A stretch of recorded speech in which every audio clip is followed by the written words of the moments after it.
Continuando con nuestra sesión, ahora la pregunta del millón es: ¿cómo se introduce el derecho laboral en el marco legal de la empresa? Bueno, el derecho laboral, como ya lo expliqué en asignaturas anteriores, es una ley reglamentaria del artículo 123 constitucional mediante la Ley Federal de Trabajo, instituida desde hace muchos años, en la década de los 80. A partir de que se instaura la Ley Federal de Trabajo, se podría decir que está totalmente legalizada la situación obrero-patronal en México. Sin embargo, acuérdate que nosotros estamos viendo el marco jurídico de la empresa y al constituirnos nosotros como una empresa, lo más necesario es que contratemos empleados y esos empleados se van a regir bajo esta ley, pero nosotros como patrones también. Ahora, ¿qué dice? ¿Qué es lo primeritito que tenemos que tomar en consideración acerca de la Ley Federal de Trabajo en este marco legal? Primero, la cuestión del contrato. Existen 3 tipos de contratos que marca la Ley Federal de Trabajo para nosotros poder contratar a un empleado dentro de nuestra empresa. Puede ser primero el contrato individual, el contrato colectivo o el contrato ley. Voy a explicar a cada uno de estos tipos de contrato. El contrato individual, como su nombre lo dice, es el contrato que nosotros como empresarios o patrones vamos a hacer con un solo empleado que va a trabajar para nosotros. Pero ahora tú te preguntarás, ¿qué va a hacer el empleado? Va a prestar su trabajo personal subordinado, es decir, va a estar bajo las órdenes de nosotros y nosotros nos va a corresponder otorgarle un cargo, una función, una jornada, un salario y en ese puesto, claro, sin usurpar funciones de otros empleados. Para eso es que tenemos que hacer este contrato individual de trabajo. ¿Qué contiene este contrato individual de trabajo? Primero, en todo contrato es necesario que se establezcan lo que son los datos generales. En estos datos generales vamos a poner los datos generales tanto del empleador o patrón que somos nosotros, como del empleado o trabajador que va a trabajar para nosotros. En este caso, sus datos generales como nombre, domicilio, nacionalidad, estado civil, capacidad jurídica de goce y ejercicio, que es lo que nosotros vamos a poner.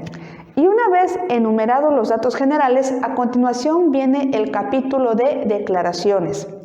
Las declaraciones no son otra cosa más que los antecedentes que van a enumerar a ese contrato, es decir, ¿cuáles fueron los antecedentes de ese contrato?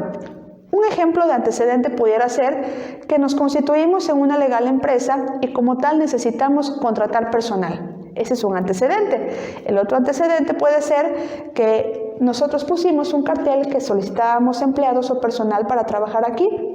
El empleado hizo su solicitud de empleo y es como hemos decidido contratarlo. Todo lo que sea antecedente del contrato entra dentro del capítulo de declaraciones. Pero ahora bien, posteriormente a que ya hicimos nuestro capítulo de declaración, viene el capítulo de cláusulas. Ojo, las cláusulas es lo más interesante del contrato, es la parte fuerte. ¿Por qué? Porque en esta parte se tiene que enumerar qué cargo va a ocupar el empleado dentro de la empresa.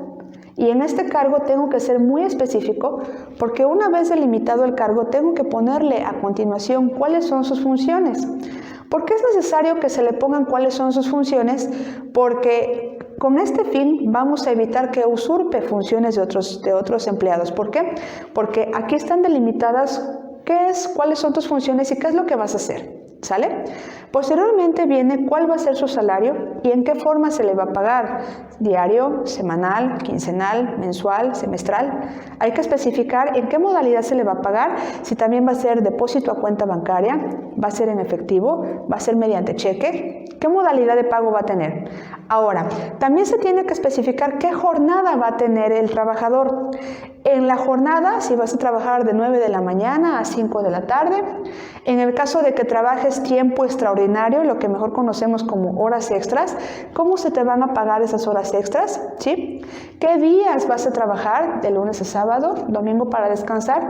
Y en el caso de que no sea domingo, bueno, la Ley Federal de Trabajo especifica que tienen por lo menos un día de descanso a la semana. Aparte de todo ello, se tiene que especificar las condiciones en las cuales va a trabajar, si va a necesitar curso de capacitación y si también va a ser pagado, que bueno, que la Ley Federal de Trabajo al efecto designa que si es curso de capacitación también tiene que ser pagado y a partir de ello empezará a partir su quincena o semana si es que se le va a pagar respectiva a su salario. Todo esto con el fin de que sea legal, porque así lo instituye la Ley Federal de Trabajo. Y por último, se tiene que cerrar con las firmas y si hay testigos presenciales en la firma de ese contrato, mucho mejor. La regla también dice que una vez que se instituya el contrato con el empleado, se tiene que dar una copia en original a él y también una copia en original se queda en la empresa como respaldo. Ahora bien, ¿qué es el contrato colectivo? El contrato colectivo viene siendo lo mismo, solamente que en un solo contrato nosotros estamos contratando, válgase la redundancia, a un montón de gente al mismo tiempo. Se llama así porque no nada más es uno, es un contrato hecho entre un solo patrón y varios trabajadores contratados, con las mismas funciones generales, declaraciones, cláusulas, pero obviamente va a ser un contrato mucho más extenso porque hay que ir enumerando general por general de cada uno de los empleados, cláusula por cláusula de cada uno de los empleados para hacerlo todo en un solo documento. Y finalmente viene la cuestión del contrato ley. El contrato ley se da cuando son varios sindicatos, se da en cuestión de sindicatos que pertenezcan a un solo patrón. Aquí te voy a poner un ejemplo. El sector educativo es una especie de contrato ley. El patrón, por ejemplo, en el caso de los trabajadores que son públicos, que pertenecen al Estado o al índole federal, están afiliados a un sindicato, pero quien los está contratando como patrón es la SEP. O sea, es un solo patrón con varios sindicatos de trabajadores que trabajan para él. Pero ojo, en el contrato ley ya estamos hablando de cuestiones de tipo sindical. Y un sindicato, como bien sabemos, es una conglomeración o agrupación de personas que están afiliadas a determinado sindicato. Claro, que ese sindicato esté previamente dado de alta ante las juntas de conciliación y arbitraje correspondientes y en la Secretaría de Trabajo y Previsión Social y Productividad. Entonces, eso es el contrato ley y así es la primera parte de la Ley Federal de Trabajo que entra en el marco legal de la empresa.